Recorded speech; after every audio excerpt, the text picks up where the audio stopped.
Et réellement, le servir, c'est un privilège immense et qu'on ne peut estimer. Nous allons prendre Ézéchiel 36.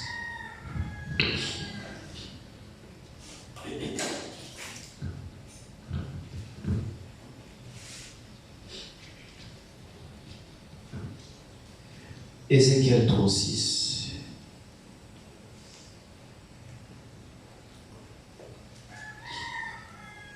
Nous commençons peut-être le verset 22, partie du verset 22. Vous pourrez lire tout Ézéchiel 36 chez vous. Commençons partie du verset 22. C'est pourquoi, dit à la maison d'Israël, ainsi parle le Seigneur, l'Éternel, ce n'est pas à cause de vous que j'agis de la sorte, maison d'Israël. C'est à cause de mon saint nom que vous avez profané parmi les nations où vous êtes allés. Je sanctifierai mon grand nom qui a été profané parmi les nations. Que vous avez profané au milieu d'elles. Et les nations sauront que je suis l'Éternel, dit le Seigneur l'Éternel. Quand je serai sanctifié par vous sous leurs yeux. Je vous retirerai d'entre les nations, je vous rassemblerai de tous les pays, et je vous ramènerai dans votre pays. Je répandrai sur vous une eau pure, et vous serez purifiés. Je vous purifierai de toutes vos souillures et de toutes vos idoles. Je vous donnerai un cœur nouveau, et je mettrai en vous un esprit nouveau. J'ôterai de votre corps le cœur de pierre, et je vous donnerai un cœur de chair.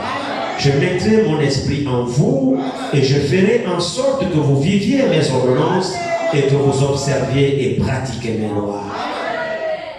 Que le Seigneur bénisse la lecture de sa parole. Vous pouvez vous asseoir.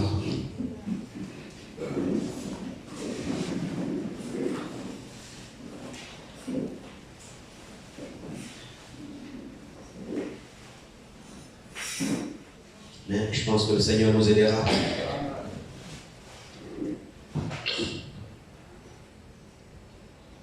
Bien, nous venons de lire une portion de l'Écriture, ainsi merveilleusement exprimée. Et dans cette Écriture que nous avions lue ici, cette Écriture exprime la volonté de Dieu.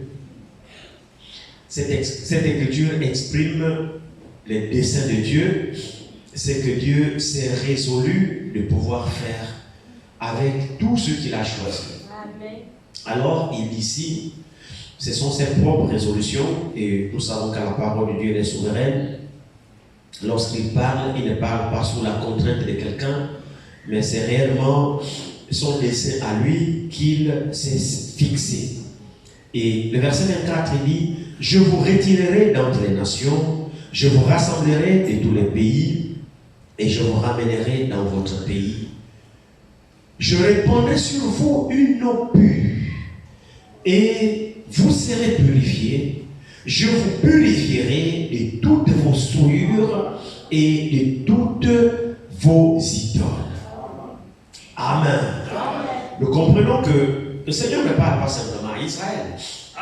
Il parle aussi à toi et à moi. Et cette détermination qu'il s'est résolu dans son grand secret de pouvoir nous sortir de tous les pays où nous avions été dispersés aussi, il a résolu de répandre sur chacun de nous une eau pure. Il a résolu de nous purifier, il a résolu de nous sanctifier, il a résolu de complètement nous nettoyer parce qu'il a un objectif. Son objectif, c'est que nous soyons purs. Son objectif, c'est que nous lui ressemblons. Son objectif, c'est que nous ne soyons pas des pécheurs. Parce que nous devons comprendre les desseins de Dieu.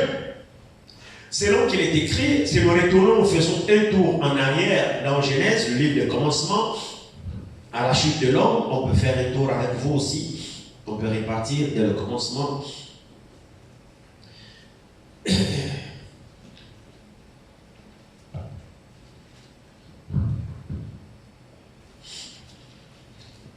Genèse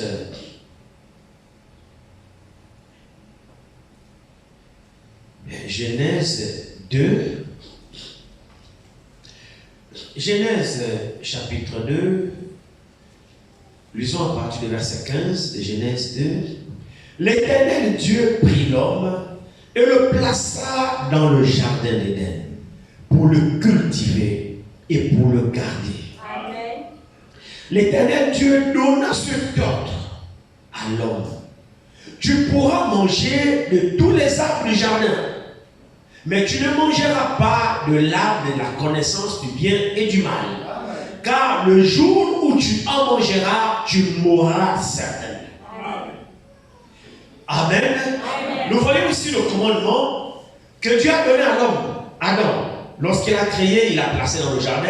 Et Dieu va donner ce commandement formel à l'homme. Il dit, tu pourras manger librement de tout arbre qui se trouve dans le jardin. Il n'y a pas de souci à ce niveau. Mais quant à l'arbre de la connaissance du bien et du mal, Dieu va lui dire, tu ne mangeras pas et tu ne toucheras pas. Et Dieu va lui donner les conséquences s'il osait le faire. Il dit, car le jour où tu en mangeras, tu mourras certainement. Donc, aussi vrai que je suis Dieu, le jour où tu tenteras de toucher à cet arbre, et que tu en prendras le fruit, et que tu en mangeras, la conséquence sera la mort. Amen. Or, qu'est-ce que la mort? La mort, c'est la séparation éternelle avec Dieu. Amen. Vous voyez ce que nous appelons physiquement mort ici, ce n'est pas mort. Déjà d'ailleurs, le chrétien lui ne meurt pas. Amen. Or, qu'est-ce que la mort en réalité? La mort, c'est l'homme est constitué de trois parties. Donc, il y a le corps, il y a l'esprit, il y a l'âme. Ce qui fait l'esprit, l'esprit c'est ce qui nous met en mouvement. Amen. Donc l'esprit c'est ce qui met l'ensemble de tout en mouvement. Amen. Donc le corps, l'âme est dans le corps. Et l'esprit met le tout en mouvement. Amen. Or, le corps, c'est la partie de la terre. Amen. Et nous savons où la chair, le corps va partir. Amen. Parce que c'est le corps que Dieu a dit, car tu es poussière, tu retourneras à la poussière. Amen. Après le péché, lorsque Dieu descend pour distribuer les sentences, Dieu va dire à l'homme, il dit, car tu es poussière, tu retourneras à la poussière. Amen. Mais quand il dit que tu es poussière, tu retourneras à la poussière, nous savons que Dieu n'a pas dit cela de l'âme. Amen. Parce que l'âme n'est pas poussière.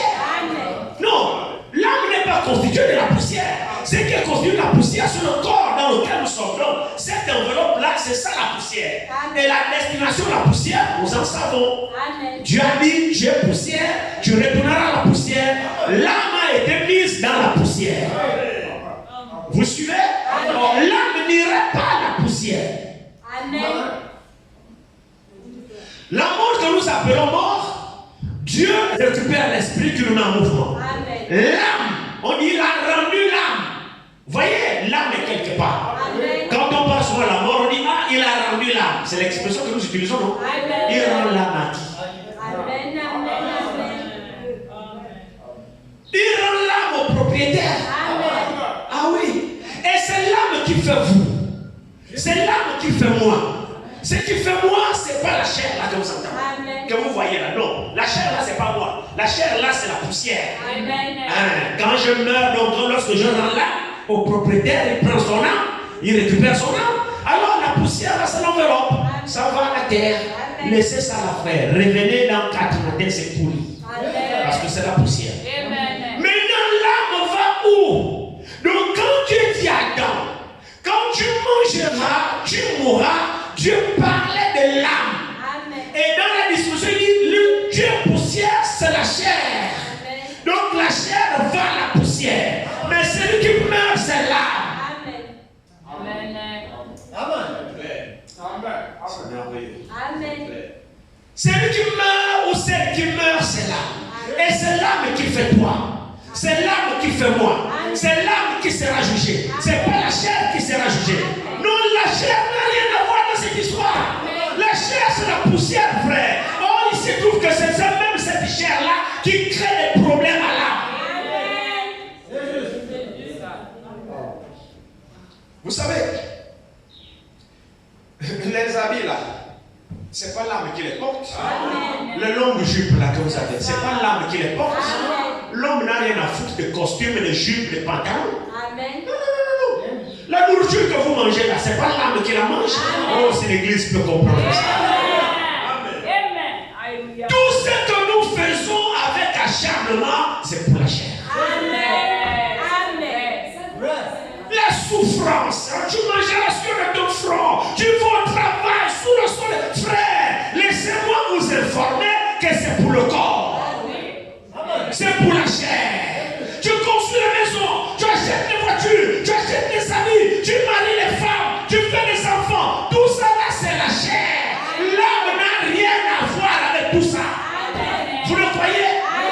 Mais je vous dis que l'âme n'a rien à voir avec ça. C'est la vérité que je vous dis.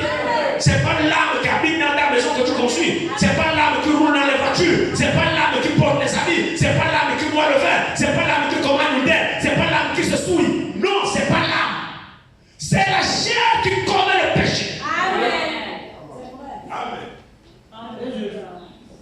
C'est vrai. C'est pour cette raison que la parole de Dieu qui est prêchée, Jésus a dit, l'homme ne vivra pas que de pain seulement, mais de toute parole qui sort de la bouche de Dieu. Cet homme, c'est pas le corps. Cet homme, c'est votre intérieur. C'est votre âme. L'âme n'a qu'une seule nourriture, c'est la parole de Dieu. C'est pourquoi la Bible dit, l'âme qui pêche, c'est elle qui mourra. Alors dans ce cas, il y a un seul péché qui tue l'âme. Et le péché qui tue l'âme, c'est pas le vin. Le péché qui tue l'âme, c'est pas l'adultère. Le péché qui tue l'âme, c'est pas le mensonge. Le péché qui tue l'âme, c'est pas le vol. Gloire à Dieu. Élevez-vous simplement. Le péché qui tue l'âme, c'est l'incrédulité. Qu'est-ce qu'est l'incrédulité? C'est le manque de foi. Le manque de croyance à la parole de Dieu. Et qu'est-ce qui sert à sauver? C'est pas la chair. C'est pas le corps. C'est l'âme que Dieu vient sauver. C'est l'âme que Dieu rachète. Vous le croyez? Alors en réalité, Dieu traite avec l'âme. La parole de Dieu concerne l'âme. Nous sommes ici pour notre âme. Parce qu'il faut sauver l'âme. Quand Jésus est venu à la croix au calvaire, ce n'est pas pour sauver ce corps-ci. C'est pour sauver votre âme. Alors nous devons prendre soin de notre âme. Nous devons veiller sur notre âme. Nous devons protéger notre âme. C'est avec l'âme que Dieu traite. Alors quand Adam a mangé, Adam s'est séparé avec Dieu. L'homme a connu ce qu'on appelle la mort. Donc la séparation avec Dieu. Amen. Adam était perdu. Quand il a fait cette chose, il était perdu, séparé de Dieu. L'homme n'avait pas d'espoir de se sauver lui-même. L'homme ne pouvait rien faire pour racheter son âme. Quand l'âme est perdue, elle est perdue. C'est dans ce désespoir que l'homme s'est retrouvé. C'est dans ce désespoir que l'homme se trouve. C'est pourquoi nous avons besoin d'un rédacteur. Frère, c'est l'histoire du salut là. L'histoire du salut là ne dépend pas de vous. L'histoire du salut ne dépend pas des efforts de l'homme. Non. L'histoire du salut dépend de Dieu seul. C'est pourquoi Dieu a besoin que nous ayons la foi. C'est pourquoi lorsque nous prêchons la parole, nous prêchons la prédication de la foi. C'est la prédication de la foi qui sauve l'homme. Donc nous prêchons, pas pour donner des commandements. C'est pourquoi vous allez remarquer que nous avons trop de problèmes parce que nous donnons des lois aux gens. La loi n'a jamais sauvé l'homme. Votre attention. Ne touche pas, ne mange pas, ne bois pas, ne fais pas ceci. Nous voyons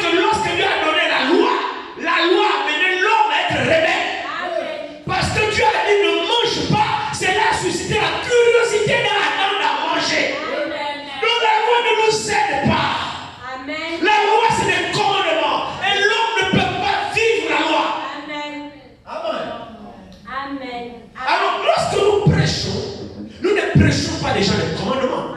Nous prêchons la prédication de la foi. Je prie que le Saint-Esprit vous fasse comprendre ces choses. C'est important que vous le compreniez, frère. Nous prêchons la prédication de la foi. En réalité, qu'est-ce que le Saint-Esprit cherche? Le Saint-Esprit cherche à parler là. Le Saint-Esprit veut toucher là. Une fois l'âme est touchée, c'est terminé. Vous n'avez plus de loi à donner aux gens. Vous n'avez plus d'interdiction à donner aux gens. Vous n'avez plus de commandement à donner aux gens. Non. Et c'est là où intervient la parole. Je vous purifierai non plus. Je changerai vos cœurs. Et je ferai en sorte que vous respectez mes instructions. L'œuvre de rachat appartient à Dieu. Quand nous donnons les commandements aux hommes, comme nous le répétons toujours ici, le commandement nous rend hypocrites. Je prie le Seigneur que ce matin nous puissions comprendre cette chose. Sœur, lorsque tu portes des longues robes, des longues jupes, c'est très bien. Mais ce n'est pas ton âme qui porte ça. Ce n'est pas ton âme qui porte ça. Non. C'est ton corps qui porte ça. Maintenant, vous allez remarquer que l'hypocrisie, c'est quoi? C'est quand l'âme n'est pas touchée, alors on fait l'apparence. On fait l'apparence. Maintenant, derrière, on refait autre chose. Parce que l'âme n'est pas touchée. Mais aucun homme ne touche l'âme. C'est Dieu seul qui peut toucher l'âme. C'est la vérité. La prédication de la foi, c'est ce qui sauve l'homme. Nous avons besoin de la foi. Or, la foi, c'est quoi? C'est croire dans la parole de Dieu. Une fois nous avons cru, les commandements disparaissent. Une fois vous avez cru, frère, vous ne mettez plus en pratique la parole de Dieu à cause d'un frère, à cause d'une soeur. La parole a trouvé une place dans votre âme. Alors votre âme est sauvée. Et si l'âme est sauvée, si l'intérieur est sauvé, alors l'intérieur va influencer l'extérieur. Frère, le corps se soumettra à l'âme qui est sauvée. Mais quand l'âme n'est pas sauvée, c'est là où vous voyez que nous sommes hypocrites. Nous faisons certaines choses quand les frères sont là. Nous faisons quand les soeurs sont là. Quand les gens sont là. Non, ne fais pas ça. Jésus a déterminé. Jésus veut sauver ton âme. Il est mort à la croix pour sauver ton âme. Alors tu n'as pas besoin de jouer au sauver. Ne jouons pas de sauver. Nous avons la possibilité d'être réellement sauvés. En laissant la parole rentrer dans notre âme. Vous vous souvenez de la femme au puits?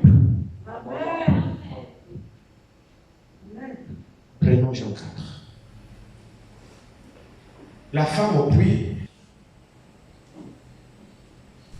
Le Seigneur sut. Commençons verset 4. Comme il fallait qu'il passe par la Samarie, il arriva dans une ville de Samarie nommée Sichar, près du champ que Jacob avait donné à Joseph son fils. Là se trouvait le puits de Jacob. Jésus, fatigué du voyage, était assis au bord du puits. C'était environ la 6e heure. Une femme de Samarie vint puiser de l'eau. Jésus lui dit, donne-moi à boire, car ses disciples étaient allés à la ville pour acheter des vivres. La femme samaritaine lui dit, comment toi qui es juif me demandes-tu à boire à moi qui suis une femme samaritaine? Les juifs en effet n'ont pas de relation avec les samaritains. Jésus lui dit, si tu connaissais le nom de Dieu, qui est celui qui te dit donne-moi à boire, tu lui aurais toi-même demandé à boire et il t'aurait donné de l'eau vive. Seigneur, lui dit la femme, tu n'as rien pour puiser et le puits est profond. D'où aurais-tu donc cette eau vive? Es-tu plus grand que notre père là-bas, notre père Jacob, qui nous a donné ce puits et qui en a bu lui-même ainsi que ses fils et ses troupeaux? Jésus lui répondit, quiconque boit de cette eau aura encore soif. Mais celui qui boira de l'eau que je lui donnerai n'aurait jamais soif. Et l'eau que je lui donnerai deviendra en lui une source d'eau vive qui jaillira jusqu'à dans la vie éternelle. La femme lui dit, Seigneur, donne-moi cette eau afin que je n'ai plus soif et que je ne vienne plus puiser ici. Va, lui dit Jésus, appelle ton mari et viens ici. La femme répondit, je n'ai point de mari. Jésus lui dit, tu as eu raison de dire, je n'ai point de mari, car tu as eu 5 maris, et celui que tu as maintenant n'est pas ton mari. En cela, tu as dit vrai. Seigneur, lui dit la femme, je crois que tu es prophète. Nos pères ont adoré sur cette montagne, et vous vous dites que le lieu où il faut adorer, c'est à Jérusalem. Va, lui dit Jésus, crois-moi, l'heure vient où ce ne sera ni sur cette montagne, ni à Jérusalem que vous adorez le Père. Amen. Que vous adorerez le Père. Vous adorez ce que vous ne connaissez pas. Nous adorons ce que nous connaissons, car le salut vient des Juifs. Amen. Mais l'heure vient, elle est déjà venue, où les vrais adorateurs adoreront le Père en esprit et en vérité. Car ce sont là les adorateurs que le Père demande. Amen. Dieu est esprit. Et il faut que ceux qui l'adorent en esprit et en vérité. Amen. La femme lui dit, je sais que le Messie doit venir. C'est lui qu'on appelle Christ. Quand il sera venu, il nous enseignera, il nous annoncera toutes ces choses. Jésus lui dit, je le suis, moi qui te parle.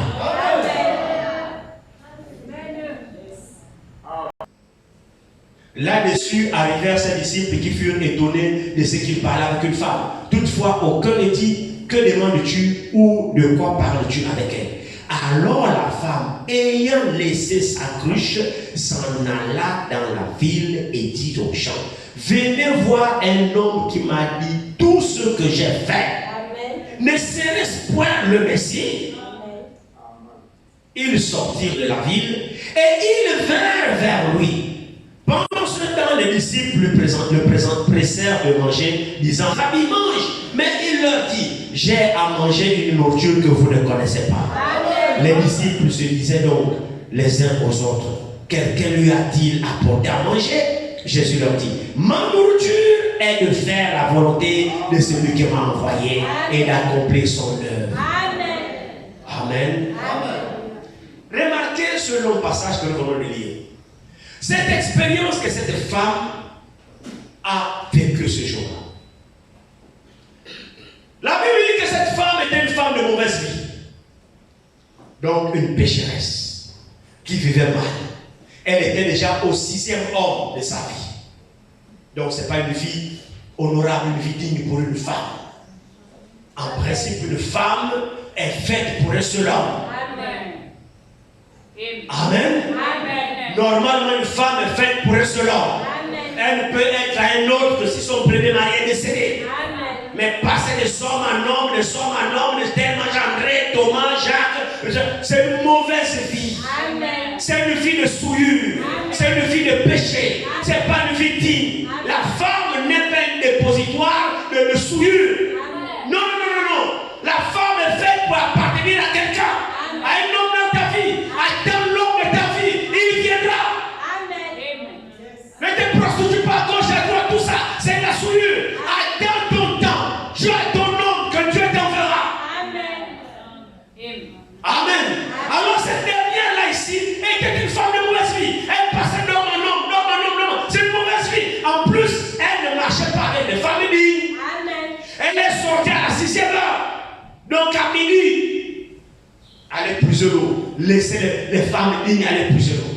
Malgré sa mauvaise vie, comme nous le savons tous, c'était une fille d'Abraham. Amen. Les souffrances de la vie l'ont amené une vie de chaîne. Amen. Mais Dieu était déterminé de la sauver. Amen. Alors Jésus va la rencontrer au puits de Jacob. Amen. Si vous remarquez la conversation de Jésus avec cette femme, il n'y avait pas de loi dans sa prédication. Amen. Et c'est souvent là où nous, les prédicateurs, nous ratons le coche. Nous aimons mettre le peuple encore sur la loi. Non. Même si tu sais que le frère boit, Amen. même si tu sais que le frère fume, Amen. même si tu sais que la soeur se comporte comme ça, ne mets pas ce dernier ou ces dernières sur la loi. Présente-lui la prédication de la croix. Amen. Montre que son problème a une solution. La solution à son problème, c'est la croix. Ne le condamne pas, c'est pas ça la prédication. Il est déjà là-dedans. Laisse la personne, mets la personne en face lui-même.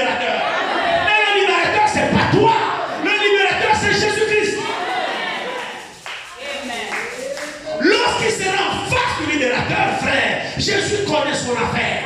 Jésus connaît son travail. Nous, on ne délivre pas. C'est Jésus qui délivre. La Bible dit, nous sommes sauvés par la folie de la prédication. Alors nous devons prêcher Christ crucifié. Pourquoi est-il crucifié? Pourquoi est-il venu sur la croix? Mais c'est pour me racheter. Racheter mon âme perdue. Présentons aux gens ce que Jésus a fait pour eux. C'est ça la prédication. Et le Saint-Esprit prendra ces paroles, les plantera dans le cœur du pécheur. Quand Jésus a parlé avec cette femme, du fait que cette dernière a rencontré Jésus face à face, sa délivrance a eu lieu. Remarquez que Jésus lui a pas dit, oh tu es souillé, ne fais plus ceci, ne fais plus ceci. Non, frère. Quand vous rencontrez le Seigneur et que votre cœur est disposé à écouter ce qu'il vous dit, la délivrance suit. Mais quand nous mettons, ne mange pas, ne touche pas, ne bois pas, au contraire, vous demandez aux gens, en fait, vous excitez encore les gens à le faire. Parce que vos commandements ne peuvent pas le sauver. Celui qui sauve, ce n'est pas vous. Vous consacrez-vous et présentez le pécheur en face du Sauveur. L'homme doit avoir la foi. Quand la foi rentre dans l'âme, l'âme est sauvée. Parce que l'âme reçoit alors son rachat.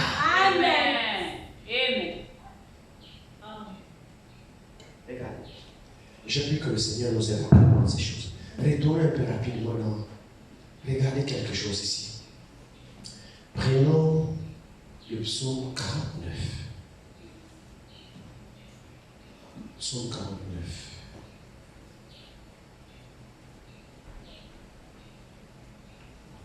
Psaume 49, on dit ici.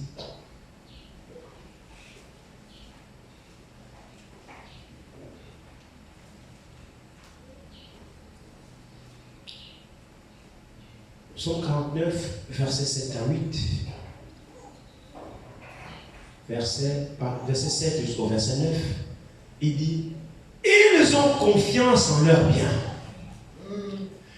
Ils se glorifient de leur grande richesse. C'est ça l'homme. Il pense qu'avec ses richesses, il a tout. Vous voyez, les gens souvent ont beaucoup d'argent. Quand ils ont l'argent, ils ne pensent plus que les autres vivent. Il n'y a que lui. Comme il est riche là, il est glorifié. Il n'y a que lui sur la terre. Les autres ne valent rien. C'est des pauvres malheureux, frère. Ne prêtez jamais attention à leur bien. Ils ne sont pas plus importants que vous. Quelqu'un qui n'a pas Christ, c'est un animal. C'est juste une mode de terre. Ne vous laissez jamais impressionner par des gens qui sont riches, par des grands quelqu'un. Ils ne sont même pas grands. Laissez-moi dire qu'ils ne sont pas grands. Ils sont grands pour ce monde. Mais pour Dieu, ils ne sont pas grands. Mais c'est vrai, regardez très bien ici. La Bible dit, ils ont confiance à leur bien. Ils se confient en leur grande richesse. Ils ne peuvent se racheter l'un l'autre malgré leur richesse. Ils ne peuvent pas se racheter l'un l'autre malgré leur richesse, malgré leur argent. Il dit, ni donner à Dieu le prix du rachat. Donc malgré leur argent, ils ne peuvent pas donner à Dieu le prix du rachat. Avez-vous entendu le verset 9? Le verset 9 nous dit ici, le rachat de leur âme est cher et n'aura jamais mieux. Le rachat de votre âme est cher. Le rachat de mon âme est cher. Frères et sœurs, le prix d'une âme, il n'est pas quantifiable. Aucun riche ne peut payer une âme. Malgré tes biens, tu ne peux pas te racheter. Malgré ta richesse, tu ne peux pas acheter l'âme de quelqu'un. Tu ne peux pas. Le rachat de leur âme coûte cher. Allons-y voir dans 1 Pierre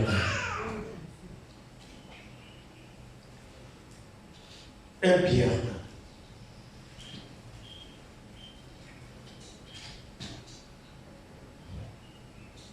1. 1 Pierre 1. Commençons au verset 17. Et si vous invoquez comme Père, celui qui ne juge, celui qui juge selon le vœu de chacun, sans favoritisme. Conduisez-vous avec crainte pendant le temps de votre pèlerinage sur la terre. Vous savez que ce n'est pas par des choses périssables, par de l'argent ou de l'or, que vous avez été rachetés de votre vaine manière de vivre, que vous aviez hérité de vos pères. Amen. Mais par le sang précieux de Christ, comme un agneau sans défaut et sans tache, prédestiné avant la fondation du monde, il fut manifesté à la fin des temps à cause de vous. Voyez-vous le prix de notre rachat? Amen. Notre rachat coûte cher. Il coûte très cher. Alors comment avons-nous été rachetés? Par le sang de l'agneau, sans défaut. Frères et sœurs, le sang de Jésus coûte combien? Oh, le sang de Jésus, c'est le sang de Dieu lui-même. C'est ça le prix du rachat. Alors lorsqu'Adam est tombé, aucun homme ne pouvait racheter l'homme. Notre rachat dépend de Dieu seul, par amour pour toi et pour moi. Frères et sœurs, aimons Dieu de tout notre cœur. Quand nous venons ici pour s'asseoir, écouter le Saint-Esprit nous parler, mais c'est l'amour de Dieu. Il nous révèle ce qu'il a fait pour nous. Nous ne venons pas ici pour écouter les discours. Nous ne venons pas ici pour qu'un homme se fasse voir. Mais nous venons ici pour écouter ce que notre Dieu a fait pour nous réconcilier avec lui. Le rachat, c'est l'œuvre de Dieu et de Dieu seul. Il faut alors qu'on nous présente cette œuvre.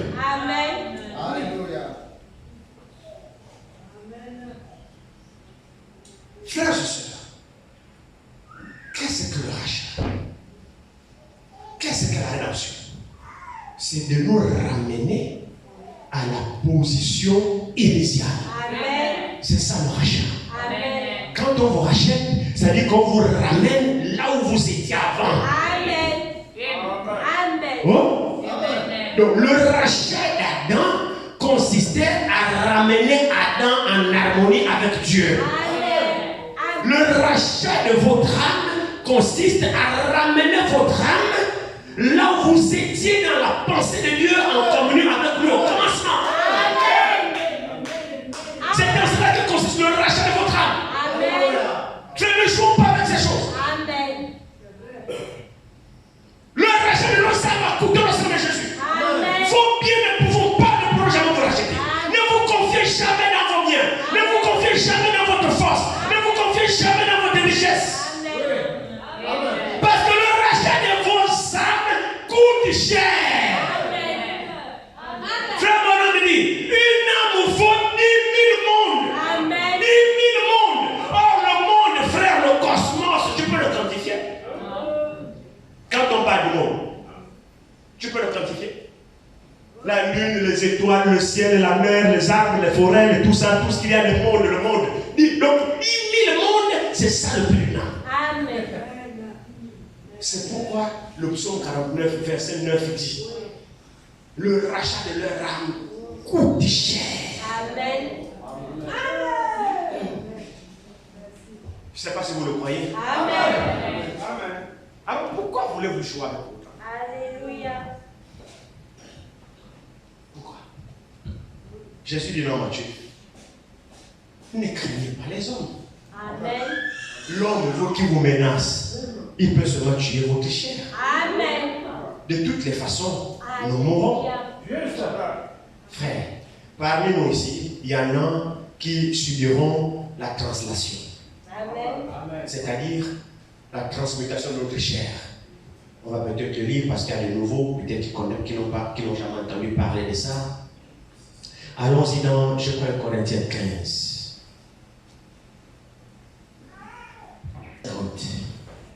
Prêtez attention à cela. Ce que je dis, frère, c'est que la chair et le sang ne peuvent hériter le royaume de Dieu. Et que la corruption n'hérite pas avec l'incorruptibilité. Qu'est-ce que ça veut dire? Ça veut dire que ton corps là ici que tu as, que tu fais le monde avec ça,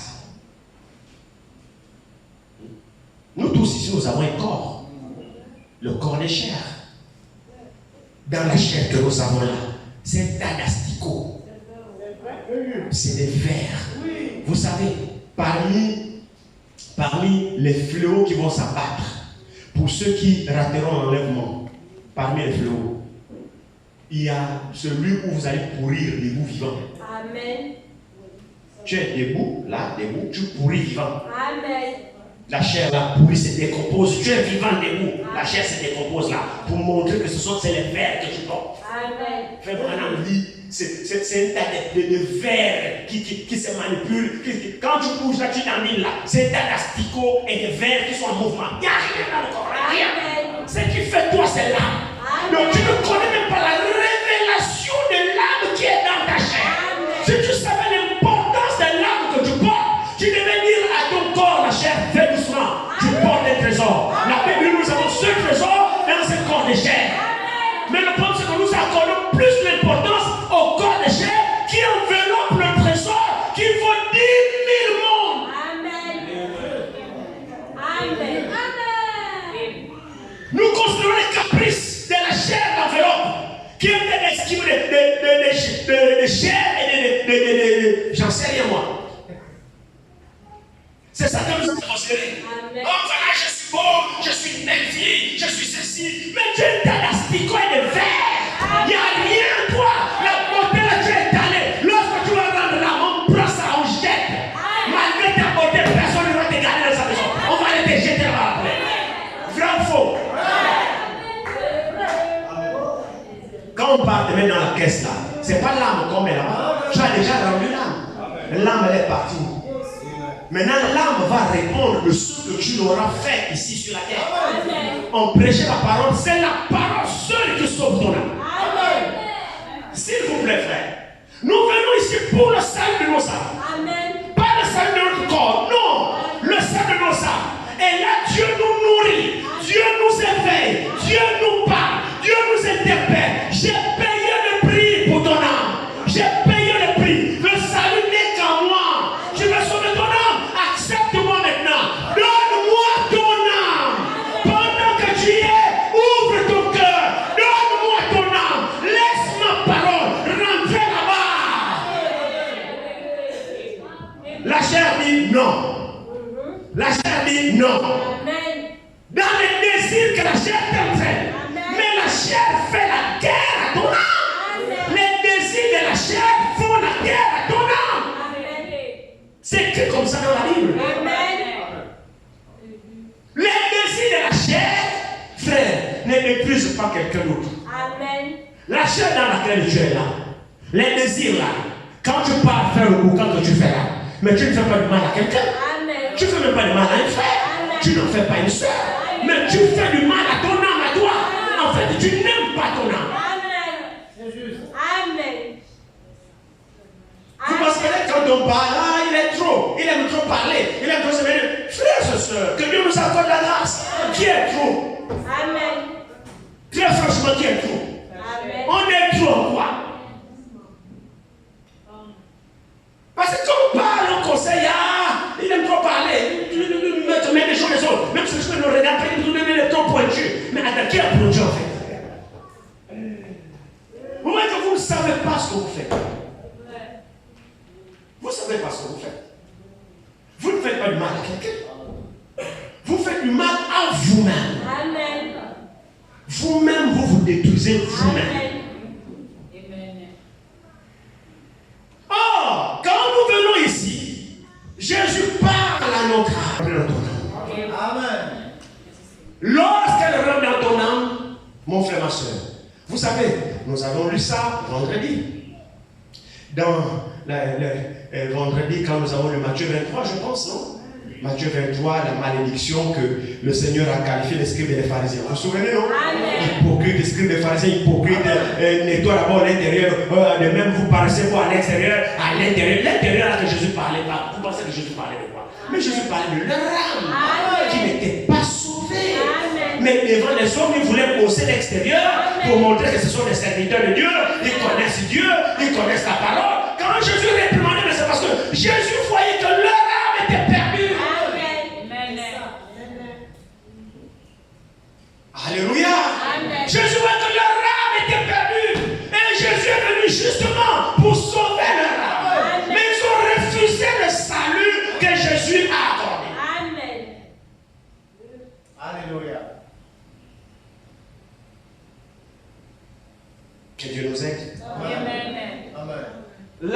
un endroit.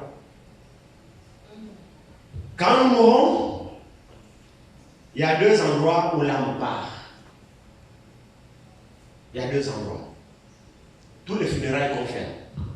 Si c'est bien tous les cantiques individuels, les veillées mortuaires, on chante, tout ce qu'on fait là.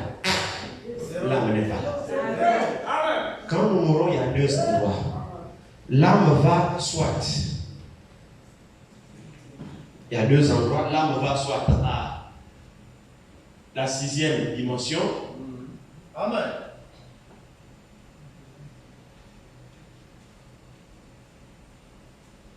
Sixième dimension, ou alors à la 5e dimension. C'est deux dimensions. Amen. Ici, c'est les croyants. Amen. C'est les croyants qui partent à la 6e dimension. Et ici, c'est les pécheurs. Amen. Les pécheurs qui partent à la 5e dimension. La 5e dimension, c'est le lieu de tourment. Ce n'est pas Amen. encore l'enfer. C'est un endroit, quand vous mourrez, vous savez que vous n'êtes pas encore sauvé. Amen. La certitude du salut, on l'a pendant que nous sommes vivants. Amen. Frère, on ne meurt pas en espérant que je suis sauvé. Amen. Non. Non. Non.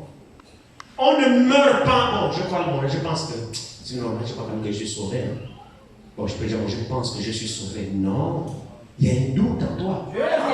On meurt étant convaincu du salut. Amen. Quand on a le salut, on a la certitude déjà de notre salut pendant que nous sommes vivants. Amen. Paul pouvait dire que la couronne de justice m'est réservée.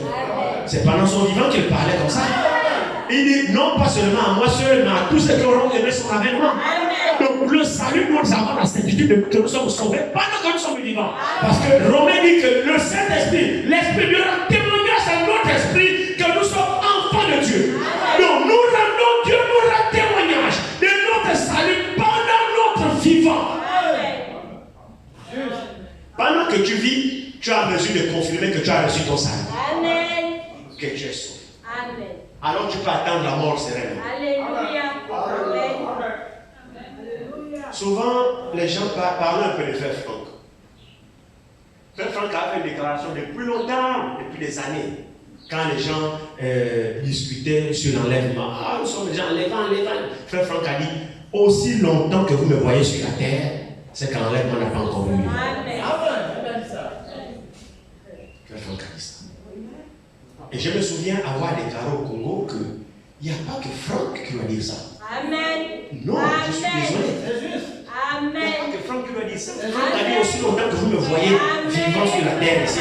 Je suis encore avec vous. L'enlèvement n'a pas encore eu. Amen. Parce que s'il vient, je pars. Amen. Franck a la certitude que si l'enlèvement vient, lui, il part. Amen. D'où tient-il cette certitude? Mais de Dieu. Amen. Dieu lui a révélé qu'il est sauvé et qu'il partira.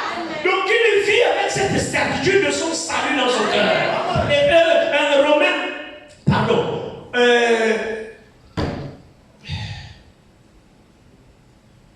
Éphésiens 4, verset 30. Merci. Éphésiens 4, verset 30 dit, n'attristez pas le Saint-Esprit de Dieu. C'est juste.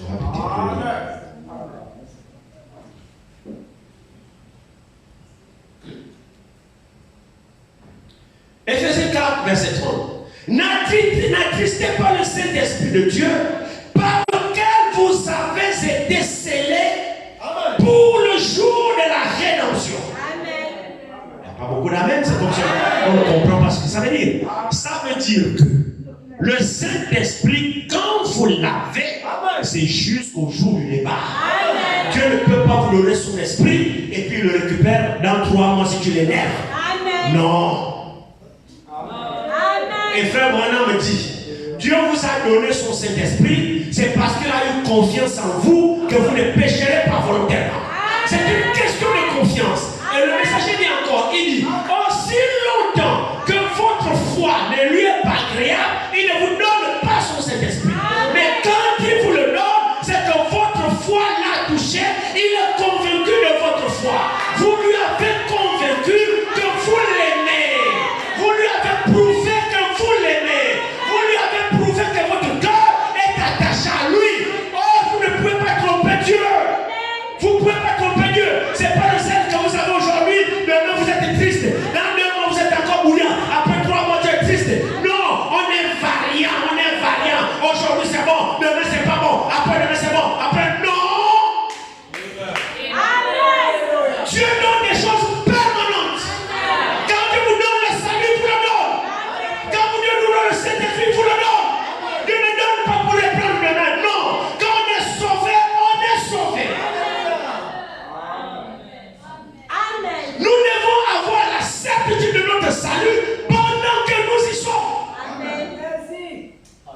à mesure de dire, frère, je suis sauvé. Amen. Ne le dis pas de faire plaisir aux gens. Amen. Tu dois le dire parce que c'est vrai. Amen. Amen. Amen. Je suivais un médecin, je suis d'accord avec ce pasteur qui parlait une fois, il disait, le Saint-Esprit, on en a toujours besoin. Amen. Même si tu l'as, Amen. demande toujours. Amen. Amen. Amen. Frère, si j'ai le Saint-Esprit et que un frère vient ici, puis bon, qui veut recevoir le Saint-Esprit, je vais prier pour les gens qui veulent recevoir le Saint-Esprit. Mettez-vous sur la ligne de prière, vous me verrez dans cette ligne de prière. Amen. Amen. Maintenant, si vous me dites, non, le frère, non, c'est pas le qui n'a pas encore le Saint-Esprit, c'est à votre niveau. Si j'ai l'air, ça ne vous regarde pas. Mais j'ai besoin encore plus de Saint-Esprit. Donc, si pour vous c'est suffisant ce que vous avez, moi j'en veux encore. Pour preuve dans la Bible, ils furent encore remplis de Saint-Esprit. Ils étaient remplis depuis la Pentecôte. Mais chaque fois il y avait de nouveaux remplissages. Il ajoutait encore la dose. Moi je veux encore plus de dose. Je veux plus d'esprit. Je veux plus de Saint-Esprit. Je veux plus de Dieu. Chaque jour de ma vie, je veux plus de Dieu à moi, frère. C'est là maintenant plus fort. Nous devons recevoir la certitude de notre salut pendant que nous y sommes. Jésus n'est pas venu racheter le corps. Non, il est venu racheter l'âme. Le corps ne se rachète pas. C'est pourquoi le corps sera changé. Il est venu racheter l'âme. L'âme. Quand ton âme a été rachetée, alors l'âme est dans un corps. Vous savez, le corps subit en ce moment la loi de l'âme rachetée. C'est-à-dire votre corps maintenant. Mais mon frère, c'est la vérité. C'est pourquoi la parole doit arriver dans le corps. Dans l'âme, autant pour moi, la parole doit toucher l'âme. Une fois l'âme est touchée, la soeur qui porta le long du jour, c'est plus le corps, mais c'est l'âme qui porte. C'est-à-dire, l'âme étant convertie, l'âme soumet ses désirs à son corps. Vous suivez ça? Tu ne portes plus parce que quand nous faisons l'inverse, alors on n'est pas convaincu. Mais quand nous sommes convaincus, notre âme au plus profond de nous croit. Frère, amenez-moi la boisson là. La boisson, le corps se soumettra à mon âme. Un jour, Dieu a montré en vision, enfin, madame, un frère qui était un grand fumeur. Dieu a montré en vision un gros arbre qui était tombé. Et frère, madame, c'était un prophète qui savait interpréter les signes. Vous savez, nous aujourd'hui, si Dieu vient nous parler, c'est pas un énigme. Parce qu'il n'y a aucun prophète parmi nous. Si Dieu veut nous parler en songe, il parle clairement, de manière à ce que tu comprennes. Vous le savez? Dieu vient me parler en code. Je ne suis pas de prophète aujourd'hui, je vais aller chez qui pour déceler. Si Dieu a parlé à frère Franck en code, il y aura la famine, Hamas, la brochure, tout ça. Frère Franck a compris littéralement, parce qu'il n'est pas prophète, pour interpréter les songes. Est-ce que l'église est avec moi? Alors il a compris intellectuellement, il a compris naturellement, parce qu'il n'est pas prophète. C'est le prophète qui est équipé de décoder les songes, de décoder les rêves, tout ça, c'est le prophète. Alors lui, il a compris ça intellectuellement, il a acheté les carottes, il a acheté les choux, il a acheté les ignames, les carottes, tout ça. Il a attendu, pas de famille. Alors il me dit, mais heureusement qu'il savait qu'il y avait un prophète dans son époque. Il a dit, je prends l'avion, je pars chez le prophète. C'est lui qui a la capacité d'interpréter les songes, c'est le prophète. Ne jouez pas à je sais tout. J'ai bu beaucoup d'eau. Quand je dormais, j'ai vu l'eau. Tu viens chez moi. Ah oui, non, l'eau, c'est la parole. L'eau, c'est que je bois beaucoup de. C'est comme ça qu'on nous mène dans l'illumination. Si aujourd'hui Dieu vous parle clairement. Si y a une prophétie, elle est claire. Si y a un songe, il est clair. Parce qu'on n'a pas de prophète pour interpréter. Dieu est sage. Celui qui décode les énigmes, Dieu c'est un prophète. Nous n'en avons pas, alors si Dieu veut te parler, il ne te parle pas encore. Qui va te révéler ça? Si Dieu te parle, il te parlera clairement. Ma fille, voilà ceci. Mon fils, telle chose va arriver. Clairement. Comme elle a dit à Joseph, le mari de Marie. Joseph, le mari de Marie, n'était pas prophète. Il a parlé clairement. Prends le petit enfant, fuis en Égypte. Là, il n'y a pas d'interprétation. Il a pris l'enfant, il n'y a pas le prophète. Non, prends le petit enfant et sa mère fuit en Égypte. C'était clair. Parce parce qu'il n'y a pas de prophète et pour que le mari de Marie aille voir le prophète. Ah, j'ai vu un songe. Non, non, non, non. Frère, Dieu est sage. Amen. Dieu est sage. La sagesse même là, c'est Dieu. Amen. Donc arrêtez que vous m'en parlez dans les églises. Ah, il y avait le serpent, ça va être ton grand-père. Non, si Dieu te parle, il te parle clairement. Dieu parle tantôt d'une manière et tantôt d'une autre. Pas de vision, pas de songe. Dieu parle comme ça. Si Dieu vient te parler à toi un songe, il te donnera un songe intelligible que tu comprendras.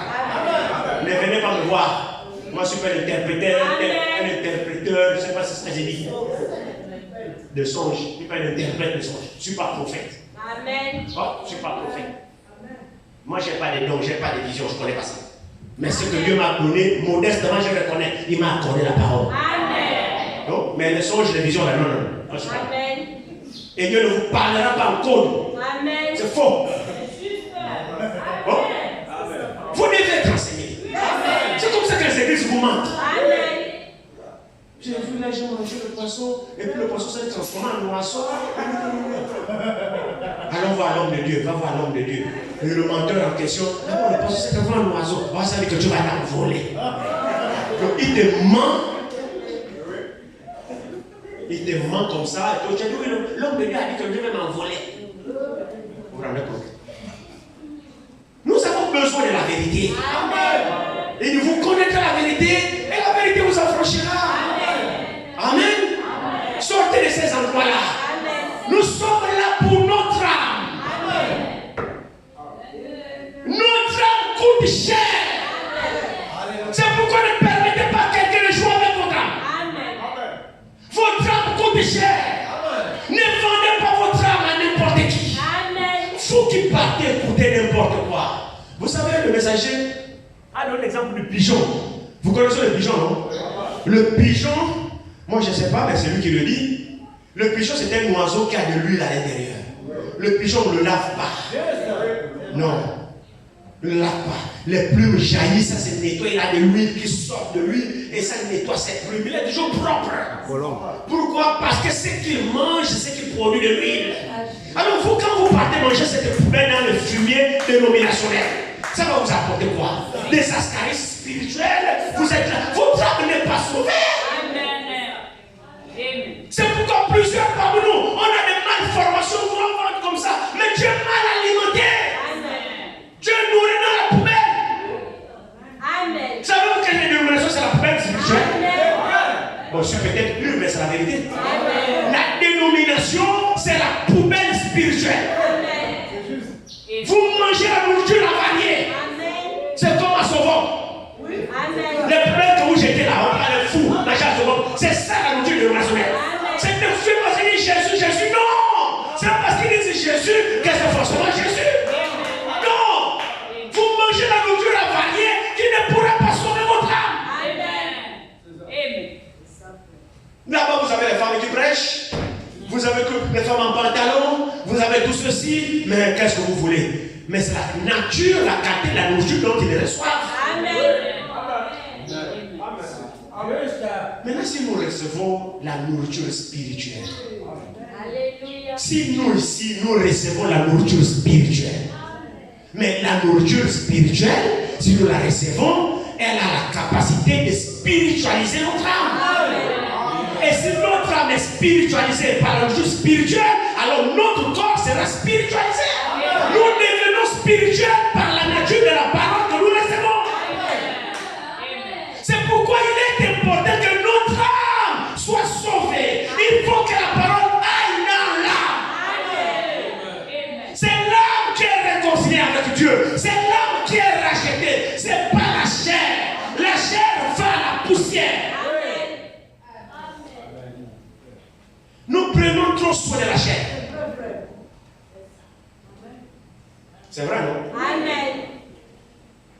Nous dépassons plus d'énergie pour les soins de la chair que pour l'âme. Amen. Est-ce que ça aussi c'est vrai? Regardez bien. Il suffit que tu travailles. Et de là, on te licencie, on te vire. Tu es en chômage. Tu t'imagines combien de fois tu seras triste et tu vas pleurer parce que tu as perdu ton emploi. C'est ça. Amen. un bon emploi bien rémunéré, tu le perds, tu deviens chômeur. Imagine-toi comment tu seras triste ce jour-là. Tu vas pleurer d'avoir perdu un emploi. Tu es triste parce que tu as perdu un emploi. Amen. Tu as grossi le rang des chômeurs. Tu as battu, tu es triste. Mais le travail que tu as perdu là, frère, très honnêtement, très franchement, est-ce que le travail, le salaire, c'est bien, c'est une bonne chose. Moi, je n'ai rien contre. Est-ce que ça là va t'amener au ciel? Amen. Chaque fin de mois, tu es salarié. Tu vas au robot, bien, tu prends les millions. Les millions là, ça nourrit l'âme? Non. Non, tu fais seulement un gros marché, tu vis bien avec tes enfants, tu remplis les congélateurs, des choses, tu sais un travailleur. La fin de mois, la maison remplie, un travailleur. C'est le bon vivre. Tu es bien. Je n'ai rien contre. Non, je n'ai rien contre. Mais justement, je vous dis que ça là, c'est pas pour l'âme. Amen. Ça là, c'est pas pour l'âme. Amen. Et puis, les sauvés qui iront au ciel, ce n'est pas forcément les travailleurs. Non. Et les chômeurs, et les travailleurs, Amen. et les estropiés, et les indigents, Oui. tous ce sont candidats Amen. pour aller au ciel. Amen. Même si dans le corps là, tu as une malformation, tu es infirme, tu es borgne, tu es sourd, frère, ça ne dérange pas. C'est ton âme que Dieu a besoin. Quand ton âme sera sauvée, là-bas tu ne seras pas borgne. Là-bas tu ne seras pas sourd. Là-bas tu ne seras pas infirme. Là-bas tu seras dans ta jeunesse. C'est vrai, non? Tu seras dans ta jeunesse. Le messager dit que notre âge éternel, nous vivrons dans une éternelle jeunesse selon Job. Dans une éternelle jeunesse, et le messager dit, nous serons entre 18 et 20 ans. C'est notre âge. Bon? Et fait, madame, quand tu as dépassé 20 ans, tu deviens mon voisin d'âge. Donc vous là, arrêtez de me dire que je suis vieux. Nous sommes collègues. Tous qui ont dépassé la vingtaine là, nous sommes collègues. Bon? Si tu as encore 18 ans, d'accord, tu n'es pas mon collègue. Mais quand tu as déjà atteint 20, 21, nous sommes collègues. Oh? Voilà. Donc, je ne suis pas vieux seul. Non, nous sommes beaucoup de vieux ici. Et des vieilles. Voilà. Là, on allait me dire que je suis vieux. C'est notre âme qui doit être rajeunie. C'est notre âme qui doit recevoir la parole. Amen. Nous devons mettre l'accent sur le salut de notre âme. Amen. Notre âme doit être purifiée, Amen. doit être lavée. Amen. La parole que nous écoutons doit aller dans l'âme. Amen. La conversion, il s'agit de l'âme. Amen. Le changement, il s'agit de l'âme. Amen. C'est l'âme qui fait que vous soyez vrai. Amen. Amen. C'est l'âme qui doit être convertie. Frères et sœurs, quand l'âme est faite, alors l'âme devient vraie. Amen. L'âme devient pure. Amen. Amen. Alors vous devenez honnête. Amen. Honnête de vous-même. Et tout ce que vous manifestez est vrai. Parce que vous manifestez ce qui est dans votre intérieur. C'est pourquoi Jésus pouvait dire aux pharisiens qui l'a agressé ses disciples, il dit, oh, tes disciples mangent sans se laver les mains. Ils prennent, ils ne respectent pas la coutume, ils ne respectent pas la loi, ils prennent, ils mangent sans se laver les mains. Et tes disciples là, nous avant de manger, on se lave les mains, on se purifie, on va aller faire des ablutions, tout ça, ils se purifient. Jésus avait toujours une réponse. Amen. Jésus leur dit, mes amis, vous vous appliquez dans la pratique extérieure de la loi. Amen. Mais votre âme à vous n'est pas purifiée. Amen. Vous lavez seulement les mains en haut. Amen. Mais Jésus a dit, la parole lui dit, il dit, je vous purifierai avec une eau pure. Amen. Je vous laverai avec une eau pure. Amen. Quand Dieu parle de laver, il s'agit de la purification de notre âme. Amen.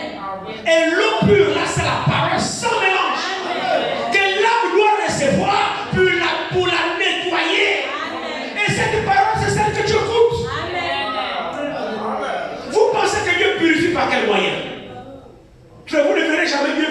attrapez, vous dépecez, sortez votre âme, brossez avec la brosse et le savon. Dieu ne fait pas ça. C'est la parole que vous écoutez là. Quand vous la croyez, vous l'appliquez, cette parole va transformer votre intérieur. C'est pourquoi Jésus a dit, ce n'est pas ce qu'on met dans la bouche qui souille l'homme. Parce que ce que vous mangez naturellement, avec votre argent, ça va dans l'estomac. L'estomac travaille. L'autre partie va dans les reins, ça filtre. Les éléments nutritifs vont dans les organes. Ça vous donne un bon point. Pas au niveau de votre âme. L'âme n'a rien à voir avec ça.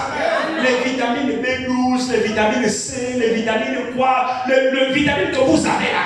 Que vous partez à l'hôpital, vous avez les vitamines, les renforcements, les ceci, et les calories, les raffaires. Qu'est-ce que l'âme a? Quelle est la part de l'âme là? Il n'y a rien. Le sirop pour l'appétit de l'âme. Non. Amen. Non. Le sirop qu'on te donne là, c'est l'homme que tu bouffes. C'est pas l'âme qui bouffe. Amen. Alléluia. Amen. C'est vrai. L'estomac travaille, les reins filtrent, et le reste là, Jésus a dit, on part rejeter ça dans le lieu secret. Oui. Hein? Ça part dans le lieu secret. Dans tout ça là, l'âme n'a rien. Rien. Oh. Comme ma femme, elle me dit, chérie, aujourd'hui, tu veux manger quoi aujourd'hui? Souvent, j'ai dit, bon, l'ongomo au poisson. Elle part, elle achète ton combo. Après, elle me dit encore, bon, aujourd'hui, tu veux quel menu? Les aubergines. Après, elle me dit, aujourd'hui, tu veux quel menu? Bon, je ne sais pas, toi, mais maintenant, devine le menu du jour.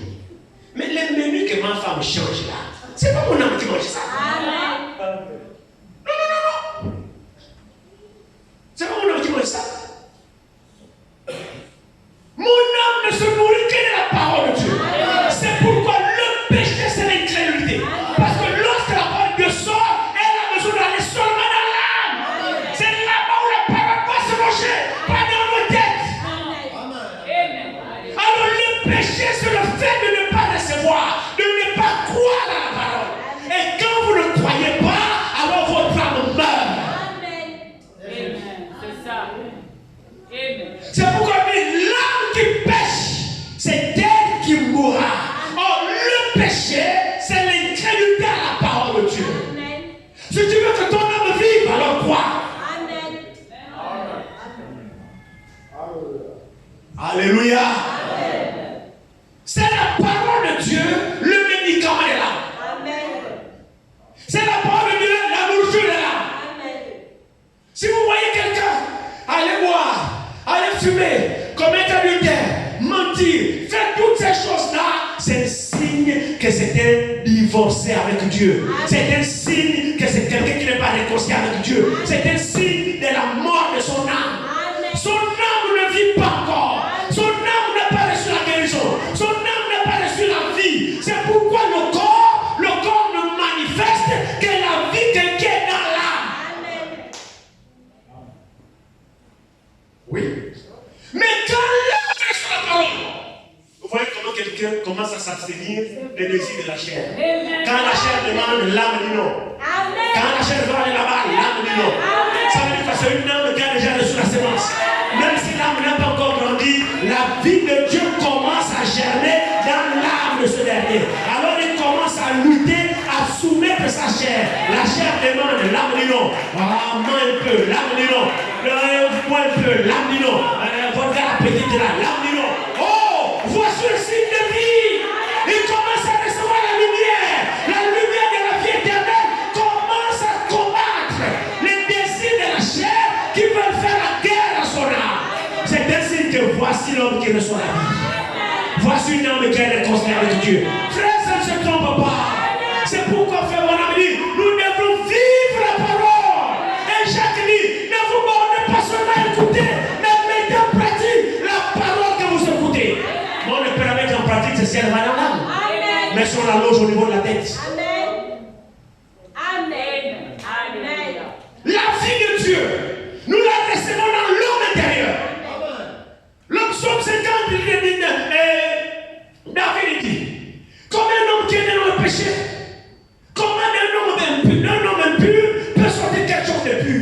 Il n'en peut pas. Amen.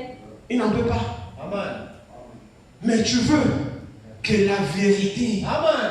que la parole de Dieu, qui est la vérité, soit dans l'homme intérieur. Amen. Donc la seule chose, frère, que l'impur du corps devienne pur, c'est que l'eau de la parole aille à l'intérieur. Amen. Je vous laverai avec une eau. Alléluia. Amen. Je vous purifierai. C'est l'eau de la parole. Amen. C'est seule la parole. Seule la parole. Pas des interprétations. Amen. Pas les choses de séminaire. Seule la parole authentique de Dieu. Nous la recevons dans notre âme. Alors la vie de Dieu commence à jaillir dans notre intérieur. Quand vous refusez le péché, vous ne fabriquez pas. Mais c'est la vie qui est à l'intérieur de vous qui rejette ça. C'est parce que l'église est sur quelque chose. Amen.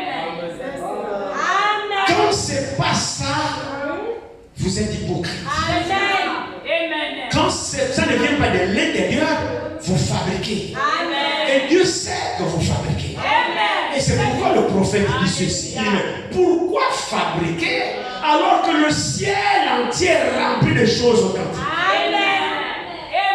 Pourquoi imiter la sainteté alors que nous pouvons la voir réellement? Amen. Pourquoi fabriquer la délivrance alors que Dieu est même vivant pendant que je parle pour te délivrer du démon qui te dérange?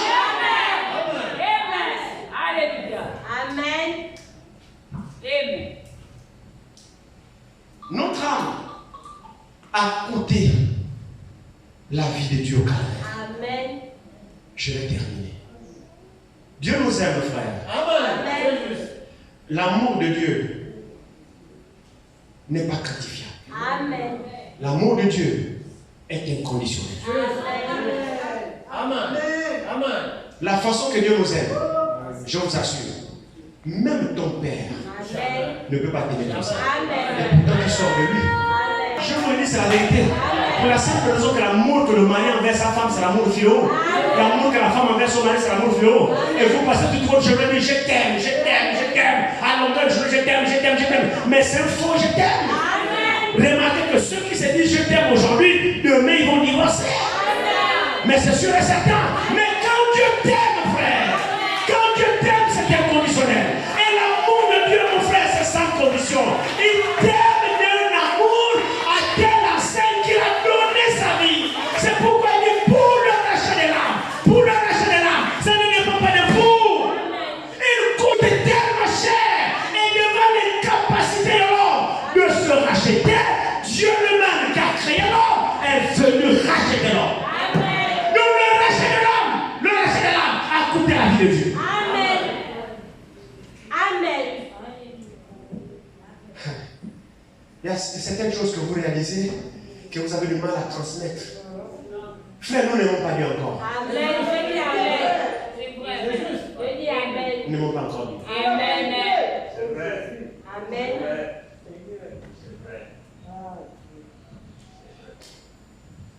Mais pourtant, quand nous aimerons Dieu, nous réaliserons l'amour de Dieu Amen. dans notre cœur. Amen. Et cela changera notre intérieur. Amen. Amen.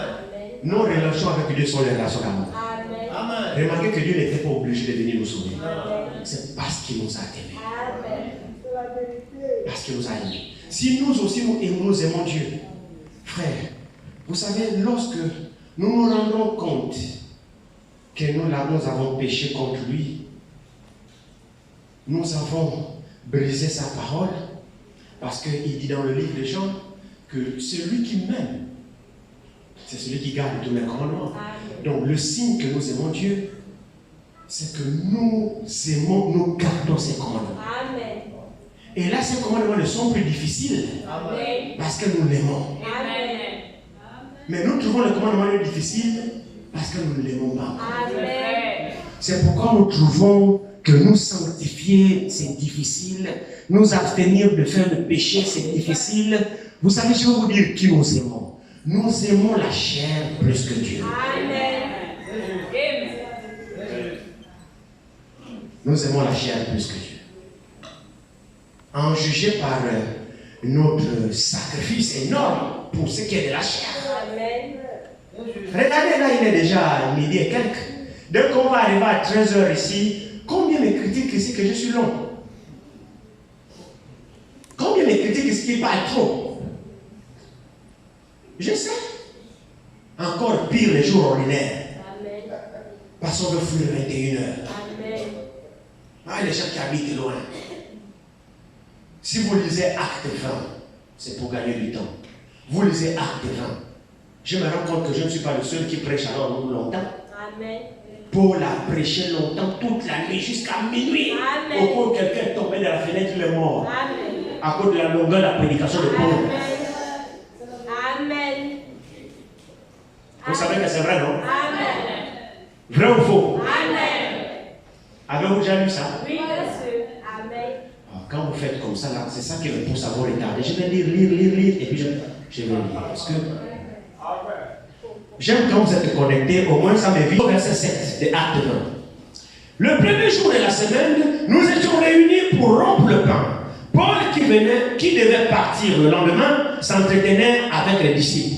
Et il prolongea son discours jusqu'à minuit. Je vous ai déjà gardé, c'est la prêché jusqu'à minuit. À part le jour de réveillon, le jour de fête, le 31 décembre. Mercredi, je me garde ici jusqu'à minuit. Répondez. Non. Mercredi, je prêche ici jusqu'à minuit. Non. Vendredi aussi. Non. Maintenant, écoutez Paul. Il dit ici, je reprends cela. Acte 20 à partir du verset 7. Le premier jour de la semaine, nous étions réunis pour rompre le pain. Paul, qui devait partir le lendemain, s'entretenait avec les disciples et il prolongea son discours jusqu'à minuit. Il y avait beaucoup de lampes dans la chambre haute où nous étions assemblés. Or, un jeune homme nommé Eutychus, qui était assis sur la fenêtre, s'endormit profondément pendant le long discours de Paul. Comme j'ai souvent des dormeurs ici. Quand on parle beaucoup, là, vous dormez, non? Non, ça ne commence pas qu'avec vous. Hein. Eutychus, ceux ici dormait.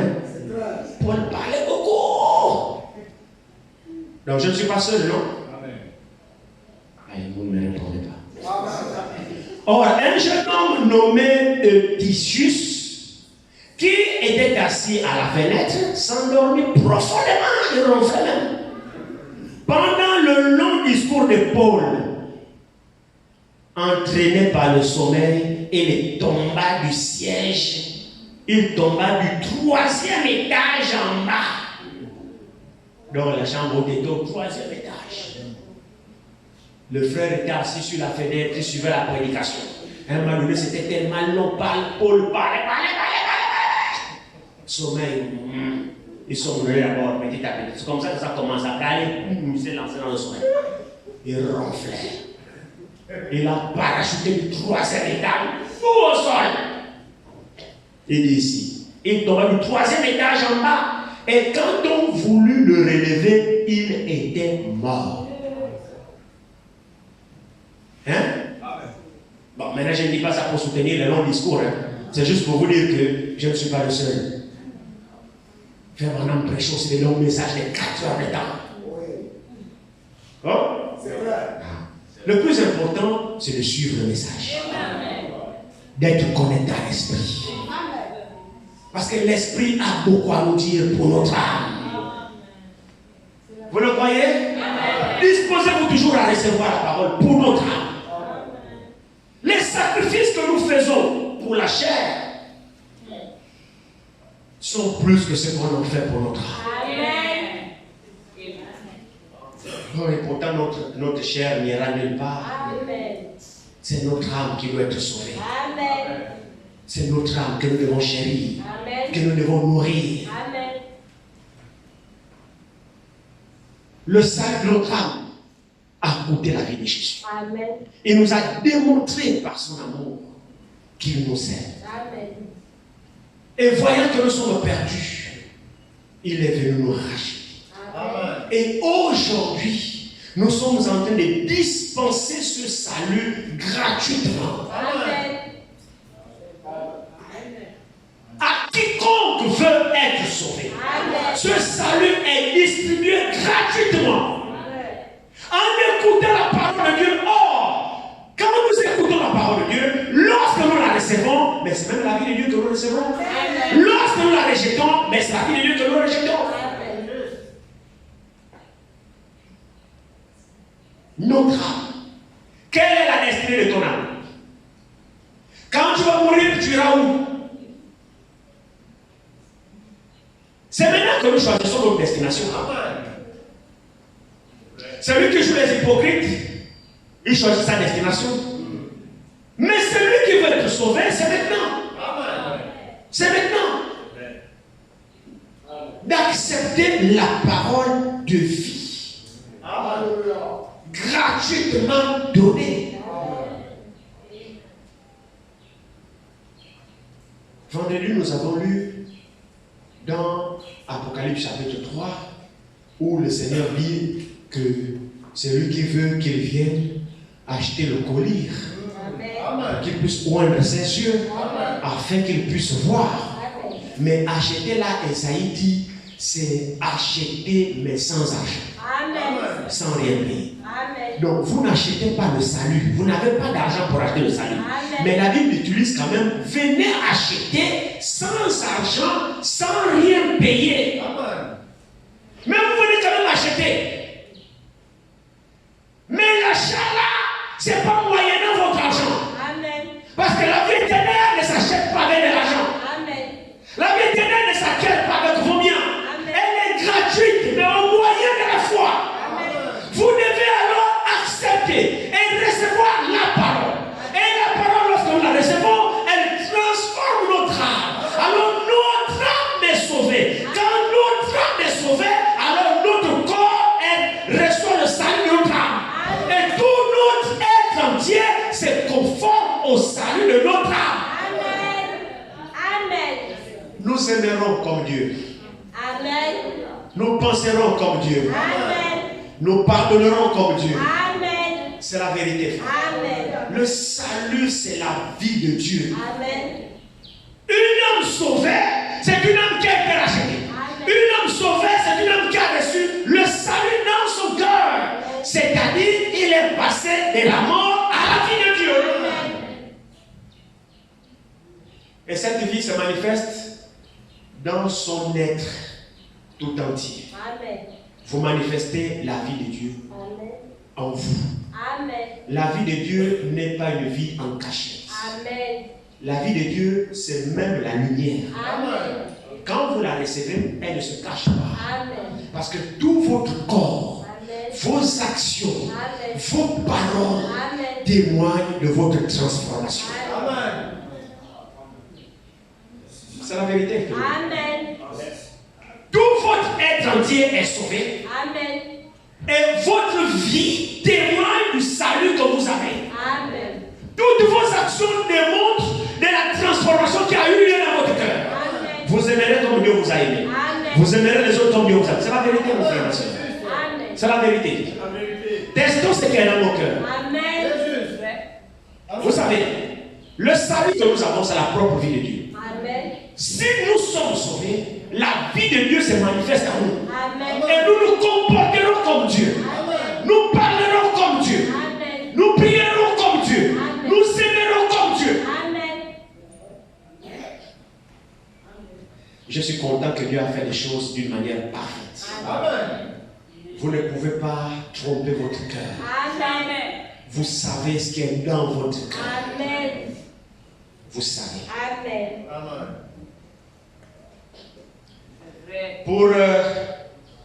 Pour savoir. C'est pour cette raison que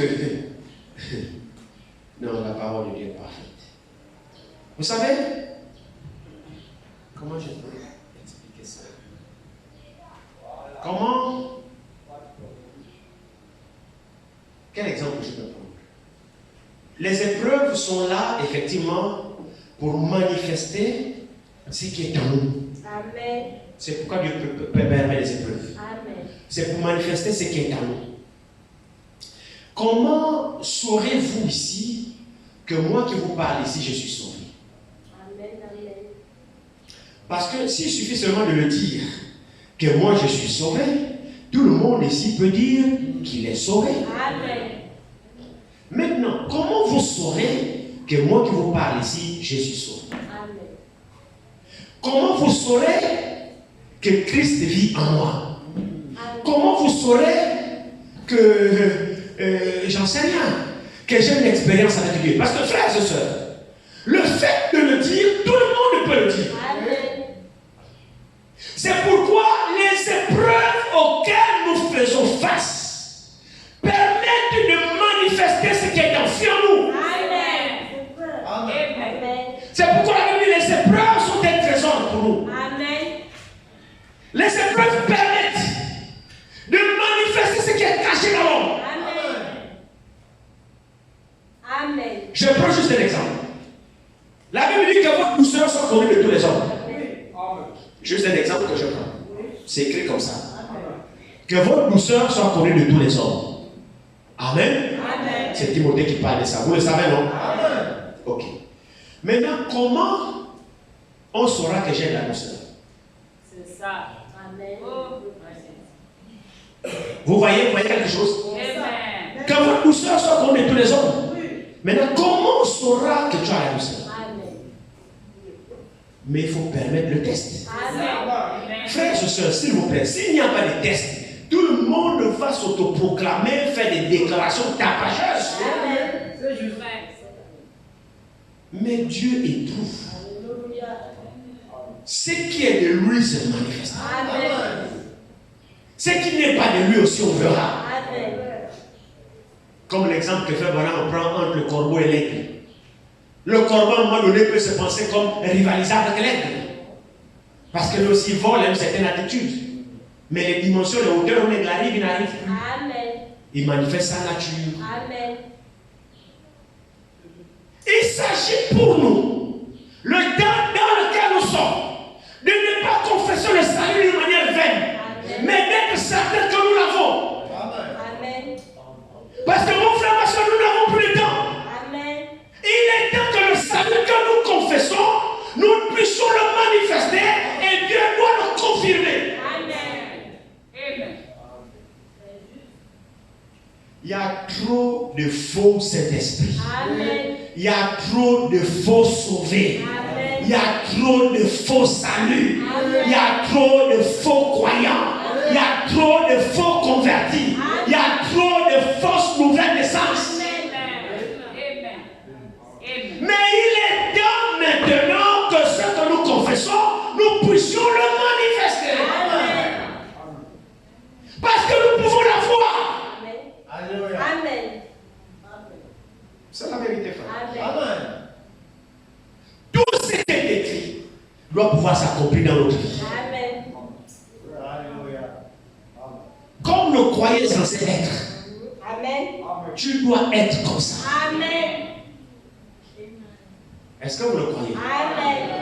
J'ai dit ceci. Comme la Bible dit que le croyant doit être, tu dois être comme ça pour de vrai. Amen. En toi, on doit retrouver de l'amour. Amen. Une âme sauvée, moi je parle ici du salut. Amen. En toi, on doit retrouver de l'amour. L'amour authentique. Amen. Cet amour qui fait en sorte Amen. que tu sois prêt à pardonner. Amen. Quel que soit ce qu'on t'a fait. Alléluia. Vous savez, frère, ça fait mal Oui, monsieur. de voir aujourd'hui des croyants parler encore de vengeance. Amen. Ça fait mal Amen. de voir aujourd'hui des croyants qui sont encore rancuniers. Amen. Ça fait mal de voir aujourd'hui encore des croyants qui souhaitent du mal arriver aux gens qui leur ont causé du tort. Amen. Vous pouvez ne pas le dire, Amen. mais qu'est-ce que vous pensez des gens qui vous ont causé du tort? C'est là où se trouve la chose à l'intérieur de vous. Amen. Si les sentiments qui étaient en Christ ne sont pas en vous, vous êtes loin du but. Amen. Amen. Amen. Le salut que vous prétendez avoir, il est faux. Amen. J'ai dit Amen. Quel est l'état de nos cœurs aujourd'hui Amen. face aux gens qui nous ont fait du tort? Amen. Est-ce que toi, tu es capable capable de prier pour eux? Est-ce que tu es capable de les aider? Est-ce que tu es capable de lui serrer la main? Est-ce que tu es capable de pardonner? Il y a des chrétiens qui maudissent. Il y a des chrétiens qui disent oui, comme tu m'as fait ça, mon frère, c'est mieux que le frère. Mais comment tu peux avoir de telles pensées comme ça? Frère, ce n'est pas des pensées chrétiennes. Je suis désolé. Christ à la croix, l'auteur de notre salut, envers les gens qui lui ont causé du tort, il a dit Père, pardonne-leur. Est-ce que c'est vrai? Mes frères, c'est ça le salut. Vous me parlez de quoi? Moi, je parle d'une âme sauvée. Le salut n'est pas un slogan. Le salut n'est pas une prédication. Le salut, c'est une expérience. Le rachat de nos âmes. Une âme rachetée. Une âme réconciliée avec Dieu. C'est une âme qui manifeste la vie de Dieu.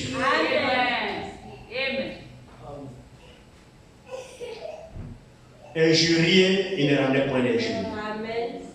Qui est encore prêt aujourd'hui?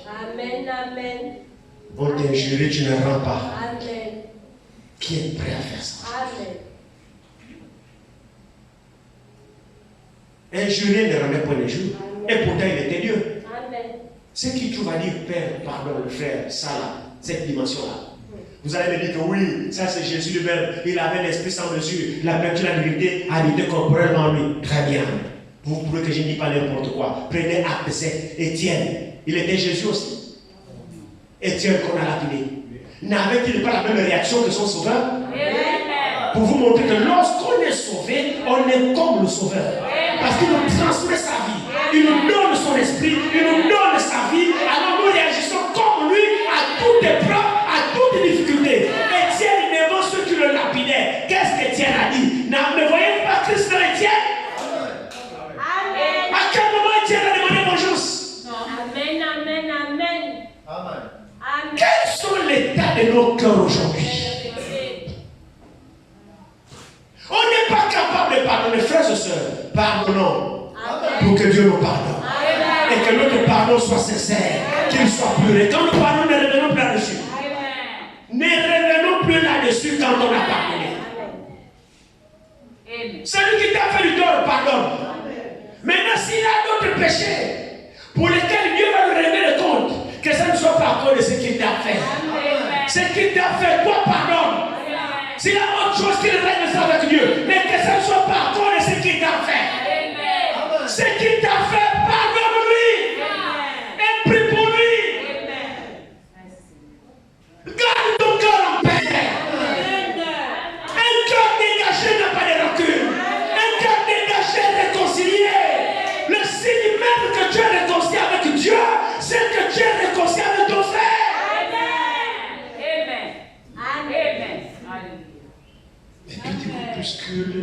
Petit groupuscule, les camps, je ne parle pas chez X, je ne parle pas avec Y.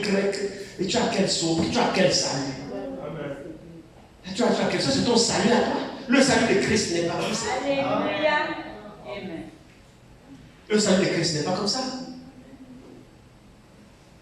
Ayons les dispositions de pardonner.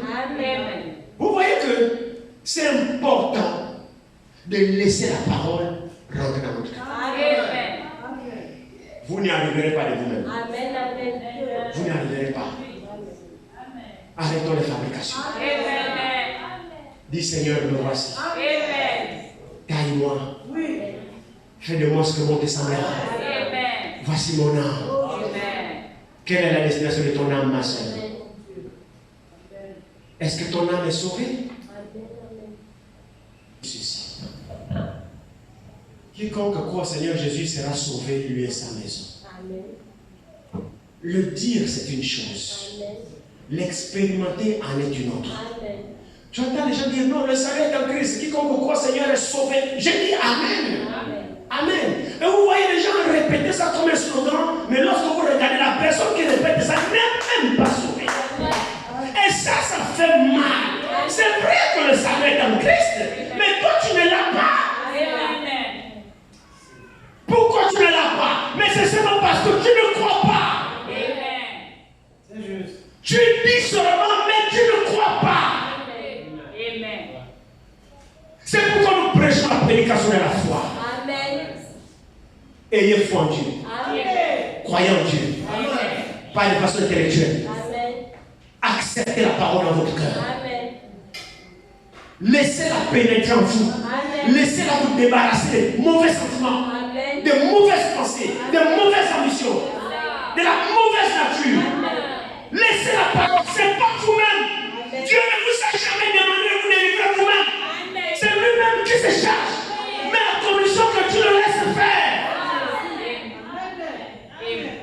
Tu fumes encore, mon frère. Viens à l'hôtel. Ne fais pas le malin devant les frères. Tu te caches. Tu caches ta clope ou tu caches ton chambre pour dire que tu ne fumes plus. Et quand les bien ne sont pas là, tu tires encore ton marijuana. Ne fais pas ça. Tu bois encore. Ne te cache pas devant Dieu. C'est pas moi ici qui vais t'enlever l'esprit de boisson. C'est Dieu qui va te l'enlever. Mais sois sincère devant lui. Reconnais ta faiblesse devant lui. Viens à l'autel, dis à Dieu, Seigneur, je bois encore. Seigneur, je fume encore. Seigneur, je commets encore du bien. Seigneur, je mens encore. Seigneur, je parle encore. Sois sincère. Viens à l'autel. Prie Dieu. Dieu délivre les âmes sincères. Tu sais que tu n'es pas comme ça encore. Mais pourquoi tu mens? Tu réserves quoi à ton âme? Quand tu fais ça, tu réserves quoi à ton âme? L'enfer? Tu es sûr que c'est ce que tu veux? Non.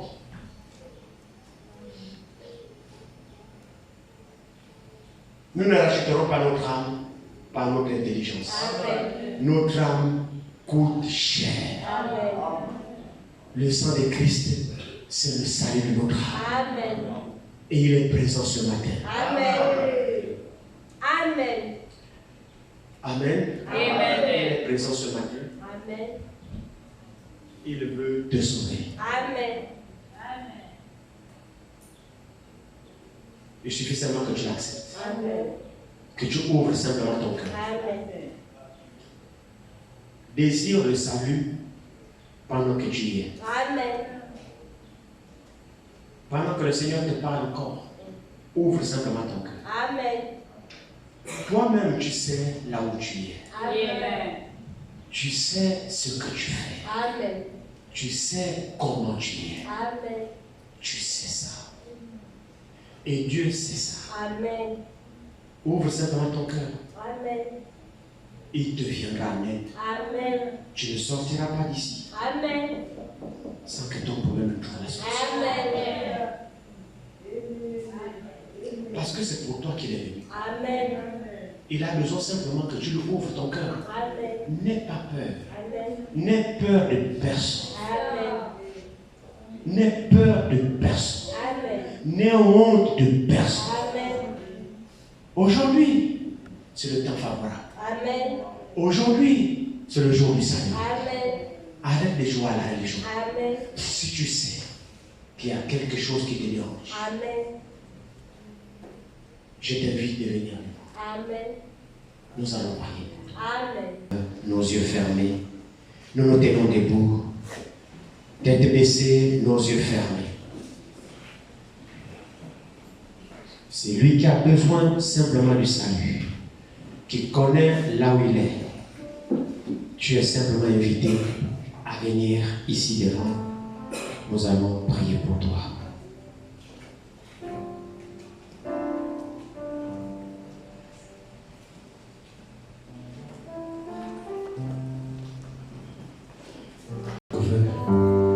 Tu le veux ce matin sincèrement, tu ne sortiras pas d'ici sans que ton âme soit sauvée. Ça ne dépend pas de Christ, ça dépend de toi. Dans un esprit d'adoration, près de la croix, garde-moi la fontaine précieuse.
c'était acquis.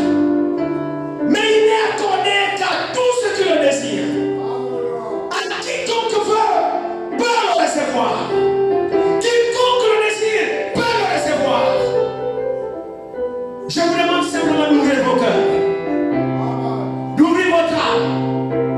Ce n'est pas un nombre que vous êtes devenu.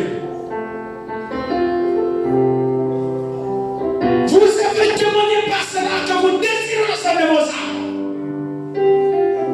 Vous avez témoigné en venant à l'hôtel à cet appel que vous désirez le salut de vos âmes. Ouvrez simplement vos cœurs. Tu as quelque chose qui te bloque. Tu connais ton cœur. Tu connais ta vie. Tu connais l'esprit qui te dérange. Tu sais ce qu'il y a dans ton âme. Ouvre ton cœur maintenant. Confesse ton péché. Confesse cet esprit. Ouvre ton cœur. Ne cache rien. Pendant que je vais prier pour toi. Abandonne ce démon. Abandonne cet esprit.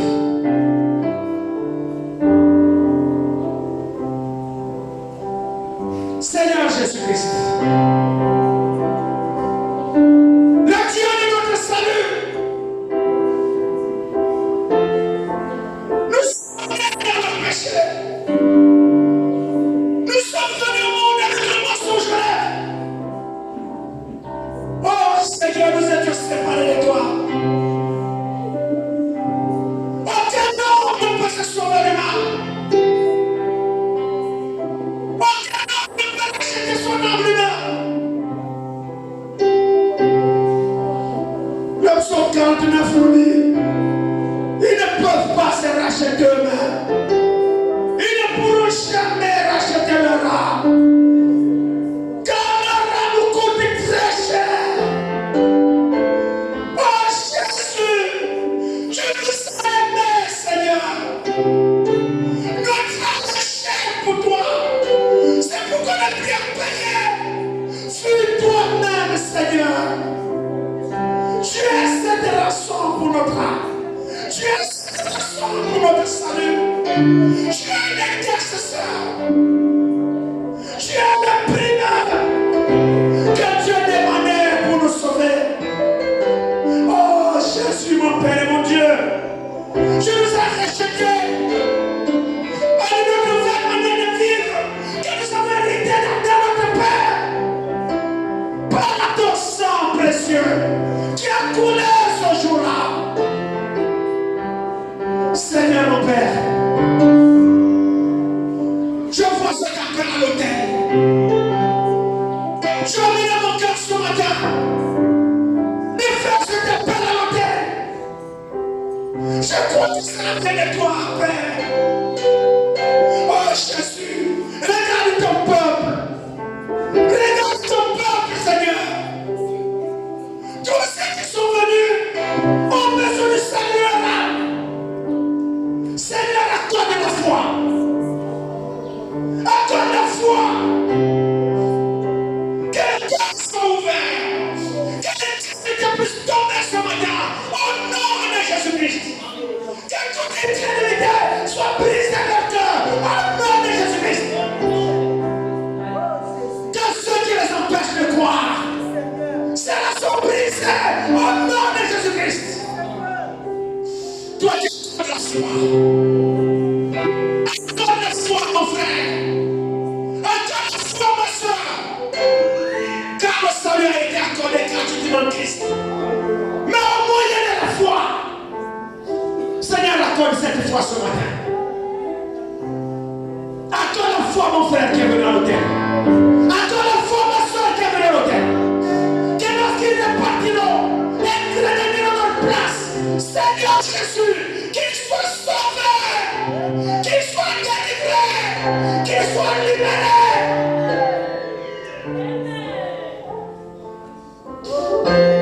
Seigneur mon Père, en tant que ton serviteur, je prie ce matin, Seigneur Jésus, que le Seigneur que tu m'as accordé soit accessible à mon frère.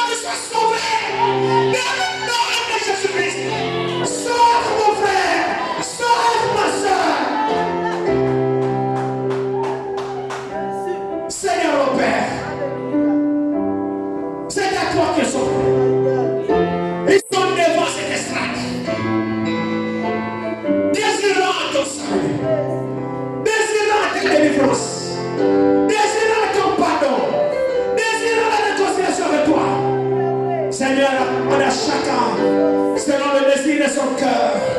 Au nom de Jésus, que tout lien soit brisé. Au nom de Jésus, que toute barrière soit brisée. Au nom de Jésus, que toute inquiétude soit brisée. Au nom de Jésus, qu'il reçoive tout le salut de leur âme. Au nom de Jésus, accorde-le, Seigneur. Que tous soient sauvés. Que tout le monde soit sauvé. Car ton désir à toi, c'est qu'aucun ne puisse être, mais que tous soient sauvés. Seigneur Jésus, accorde le salut à mon frère. Accorde le salut à ma soeur. Accorde le salut à celui qui ne l'a pas dans cette salle. Dans le nom de Jésus-Christ. Accorde le Père. Que la délivrance soit leur partage. Que la liberté soit leur partage. Que le Saint-Esprit soit leur partage. Au nom de Jésus, je te la recommande à ta grâce, Seigneur. Et puisse tout le monde être sauvé dans le nom de Jésus. Je t'ai ainsi prié, Père. Amen. Recevez tous ceux qui croient. Recevez votre salut dans le nom de Jésus-Christ. Croyez et cela vous sera accordé. Que Dieu vous bénisse. Que Dieu vous bénisse, les Chinois. Croyez de tout votre cœur. Croyez de tout votre cœur. Croyez. Tout de Dieu s'obtient par la foi. Qu'on ne vous mente pas. Il n'y a pas à amener les enveloppes ici. Il n'y a pas à donner l'argent, à faire des sacrifices. C'est faux, que ne vous mente pas. Le salut n'est pas vendable. Il est gratuit en Christ. Vous avez seulement besoin de la foi. C'est tout. Vous le croyez? Lèvons-nous, nous allons chanter. Nous allons glorifier son nom.